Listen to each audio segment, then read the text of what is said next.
Assalamualaikum warahmatullahi wabarakatuh. Bertemu kembali kita dalam pembelajaran kimia. Kali ini kita lanjut di bab kedua, yaitu struktur atom dan tabel periodik. Nah, yang pertama kita akan melihat perkembangan dari teori atom, mulai dari teori atom Dalton sampai nanti dengan teori atom yang kita pakai sekarang, yaitu teori atom mekanika kuantum.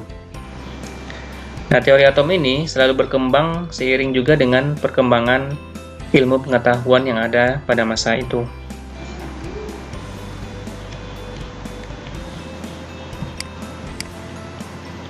Yang pertama kita lihat teori atom Dalton pada tahun 1803. Sebelum Dalton mengemukakan teorinya, pada tahun 460 sampai 370 sebelum Masehi, Demokritos dan beberapa filsuf yang lainnya itu menyatakan bahwa materi itu terbentuk dari partikel yang sudah tak terbagi, yang mereka namai atom.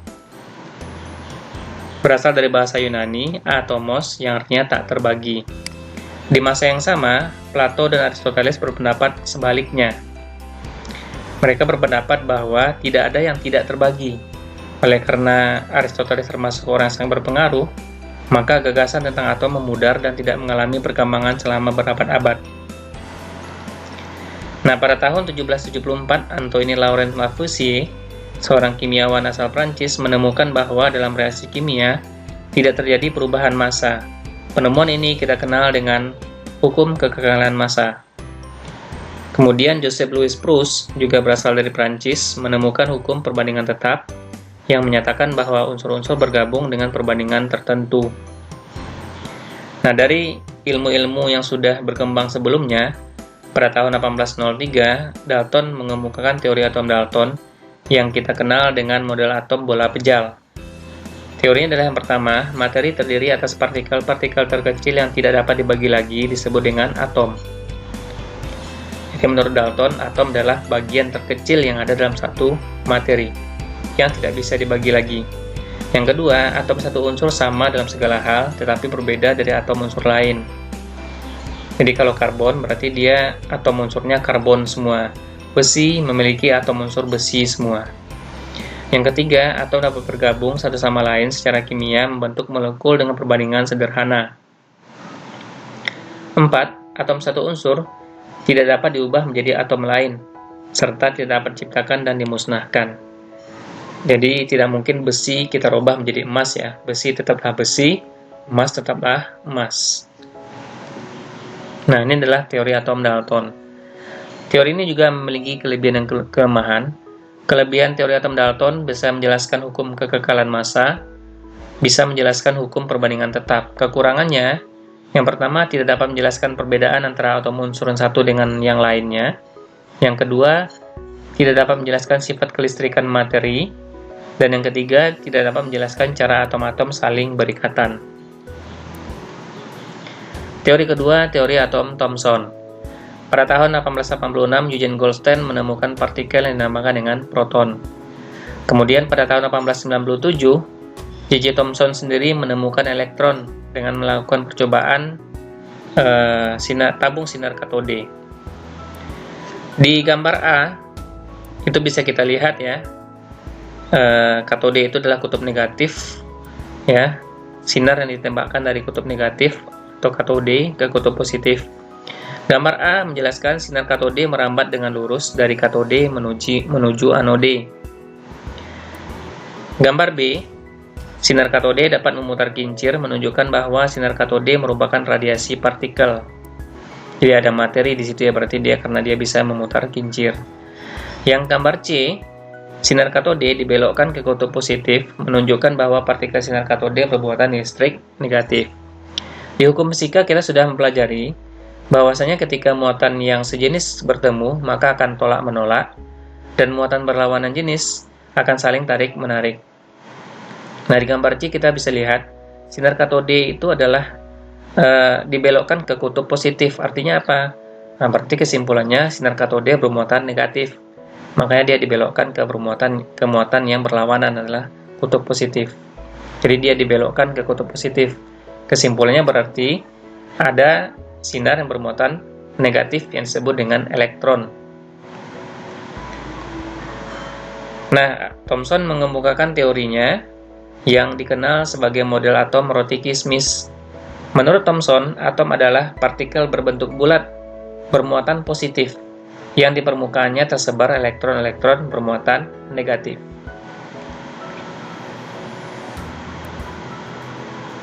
Kelebihan dan kekurangan teori atom Thomson, kelebihannya dapat menjelaskan adanya partikel subatomik, yaitu elektron. Berarti atom bukan lagi bagian terkecil dari satu unsur ya, berarti sudah ada ditemukan elektron, juga proton tadinya. Berarti ada partikel subatomik namanya. Kemudian dapat menerangkan sifat listrik dari atom.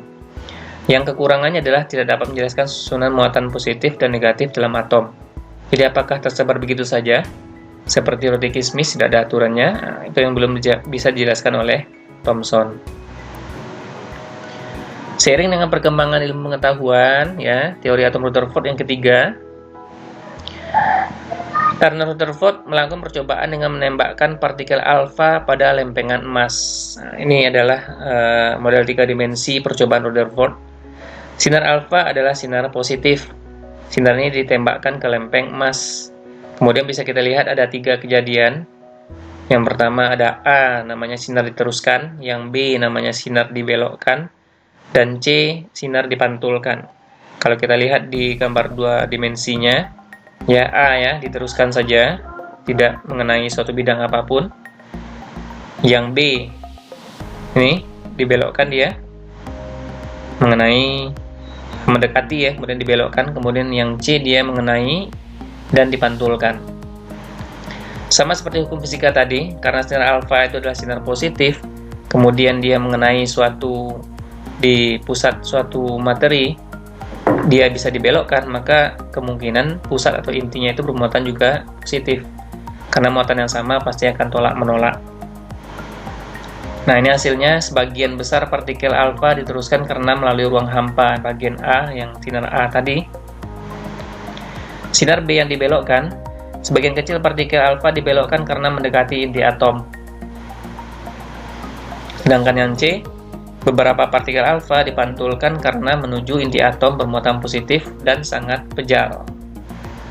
Jadi intinya berarti sinar alfa positif kemudian ditembakkan mengenai inti atom, dia dibelokkan, pasti inti atomnya bermuatan positif.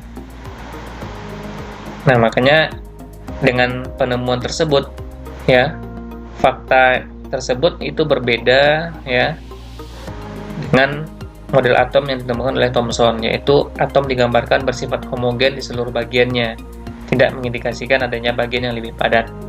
Rutherford menemukan ada bagian yang lebih padat yang berada di inti. Nah, maka menurut Rutherford, sebagian besar dari massa dan muatan positif akan terkonsentrasi pada bagian pusat atom yang disebut inti atom, sedangkan elektron beredar mengelilingi inti atom.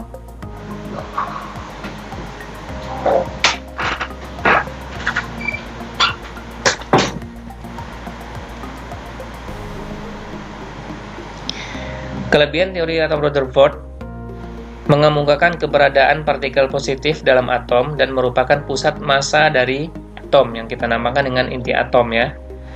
Kemudian dapat menjelaskan bentuk lintasan elektron yang mengelilingi inti atom. Kekurangannya, menurut hukum fisika klasik, elektron yang bergerak mengelilingi inti memancarkan energi dalam bentuk gelombang elektromagnetik. Akibatnya, lama-kelamaan elektron itu akan kehabisan energi dan pada akhirnya menempel pada inti. Jadi kalau di teorinya tadi ya, Rutherford itu menyatakan bahwasanya ada inti bermuatan positif, kemudian elektron mengelilinginya. Nah, secara hukum fisika juga ada gaya tarik-menarik, berarti ya inti positif, elektron negatif, pasti ada gaya tarik-menarik. Kemudian akibat elektron bergerak terus-menerus secara kontinu, maka lama-kelamaan dia akan kehabisan atau kehilangan energi. Karena dia berlawanan muatan, maka akan tertarik ke inti lama-kelamaan.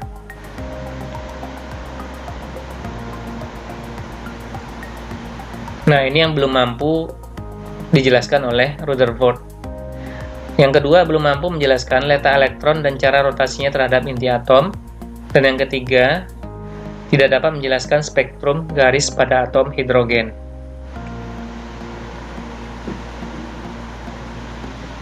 Yang keempat, teori atom Niels Bohr. Niels Bohr mengamati spektrum garis gas hidrogen. Nah, radiasi cahaya yang dihasilkan oleh unsur gas yang berpijar hanya mengandung beberapa panjang gelombang atau warna secara terputus-putus, sehingga disebut spektrum diskontinu atau spektrum garis. Nah, pada tahun 1913, Niels Bohr dapat menjelaskan fenomena ini dengan menggunakan teori kuantum Max Planck. Menurut Bohr, spektrum garis menunjukkan bahwa elektron dalam atom hanya dapat beredar pada lintasan-lintasan dengan tingkat energi tertentu. Tiga energi itu yang kemudian kita kenal dengan kulit, ya, yang disebut dengan kulit, yang mana N1 itu disebut dengan kulit K, N2 disebut dengan kulit L, N3 disebut dengan kulit M, dan seterusnya sampai N7 yang disebut dengan kulit Q.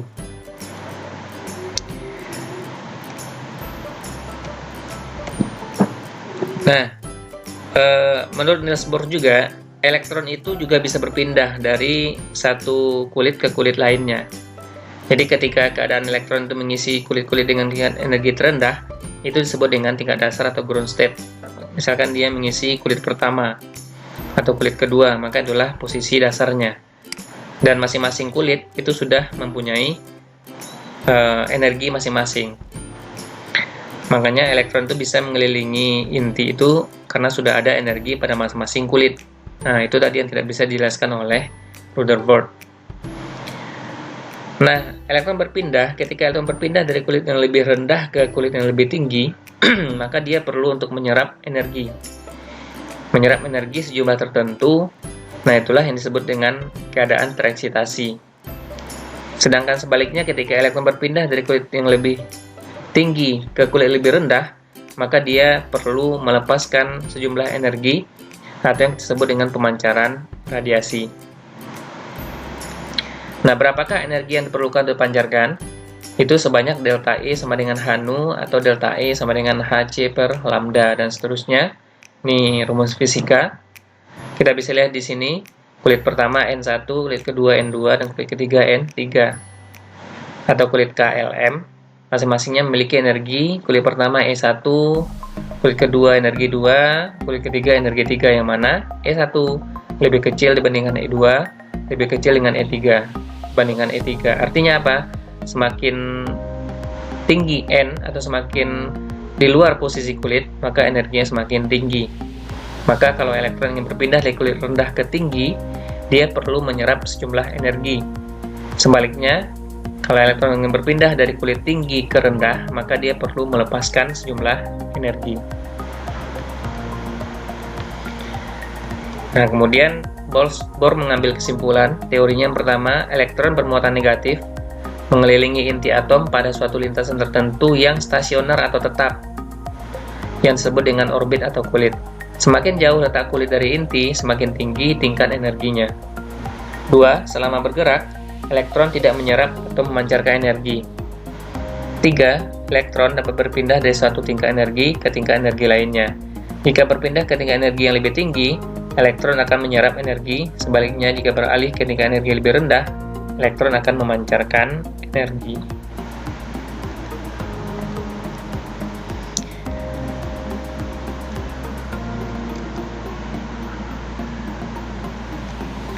Kelebihan teori atom Bohr, yang pertama bisa menjawab kelemahan model atom Rutherford dengan mengaplikasikan teori kuantum. Yang kedua, dapat menjelaskan garis spektrum pancaran atau emisi atau serapan absorpsi atom hidrogen. Kekurangan atom Bohr, teori atom Bohr, hanya dapat menjelaskan untuk atom berelektron sedikit. Yang kedua, tidak dapat menjelaskan spektrum garis atom yang lebih besar. Yang ketiga, tidak dapat menjelaskan bagaimana adanya sublintasan-sublintasan yang terbentuk di antara lintasan-lintasan elektron. Jadi Bohr itu hanya bisa menjelaskan atom-atom dengan elektron sedikit seperti hidrogen. Nah, atom dengan elektron banyak seperti karbon, besi, emas itu tidak bisa dijelaskan oleh Bohr. Nah, seiring perkembangan ilmu pengetahuan, muncullah teori yang terakhir yang sampai sekarang masih kita pakai, yaitu teori atom mekanika kuantum. Pada tahun 1924, Louis de Broglie mengemukakan gagasannya tentang gelombang materi, yaitu apabila cahaya memiliki sifat partikel, maka partikel juga memiliki sifat gelombang. Ini kemudian kita kenal dengan sifat dualisme elektron, yaitu elektron dapat dipandang sebagai partikel dan sebagai gelombang. Kemudian untuk menentukan posisi elektron dalam atom, itu para ahli kebingungan. Kemudian Werner Heisenberg itu menyatakan prinsip ketidakpastian, yaitu tidak mungkin menentukan kecepatan sekaligus posisi elektron dalam ruang secara pasti. Yang dapat ditentukan adalah kebolehjadian atau kemungkinan terbesar menemukan elektron pada jarak tertentu dari inti atom. Lintasan elektron bukan berbentuk garis, tapi berupa sebuah ruang, yang kita sebut dengan orbital. Pada tahun 1976, muncullah model atom mekanika kuantum, yaitu Erwin Schrödinger memperhitungkan dualisme sifat elektron, yaitu sebagai partikel sekaligus sebagai gelombang. Temuan Schrödinger memungkinkan kita untuk menentukan struktur elektronik atom, baik yang berelektron tunggal maupun yang berelektron banyak. Kira-kira begini model atom mekanika kuantum, inti atom. Kemudian ini yang disebut dengan orbital, yaitu ruangan yang disinilah ditemukan kebolehjadian atau kemungkinan terbesar kita menemukan elektron. Jadi bisa di sini ya, sininya mungkin di sini, kebolehjadiannya di sini. Jadi artinya lintasan elektron tidak berbentuk lingkaran seperti teori atom Bohr, tapi dia berbentuk semacam gelombang ya,